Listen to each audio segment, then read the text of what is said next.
Սերը մահից ուժեղ է, և իսկապես հայը սիրել է իր ազգությունը այնպիսի անսասանությամբ և համառությամբ, որ հաղթել է մահին։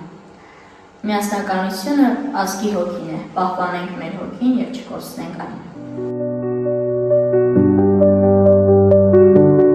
Հետազոտության ընթացքում մեր շատ դուր եկավ Դիանա Ալգարի այս լուսանկարը և մենք փորձեցինք այն նույնօրինակել։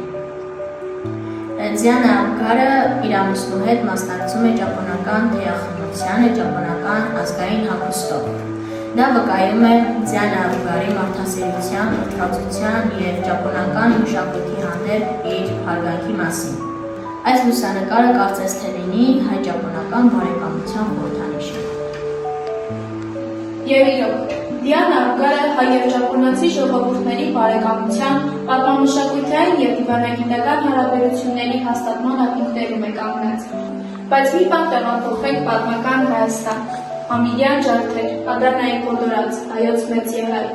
մեկը մյուսին հաջորդած ծանր ժամանակներ, իսկ Դիանա Ալգարը հայրենիքից հեռու էր, շատ հեռու, սակայն այդ հեռավորությունը խոչընդոտ չդարձավ իր ժողովրդին օգնելու հարցում։ Գտնվելով օտար ափերում, նա անմնացող նվիրվեց հայրենիքին, ամեն հնարավոր ձևով օգնելու, հայ գաղթականների համար ապուստի միջոցներ ստեղծելու գործով։ Նրա շնորհիվ բազմաթիվ հայերի կյանքեր են փրկվել։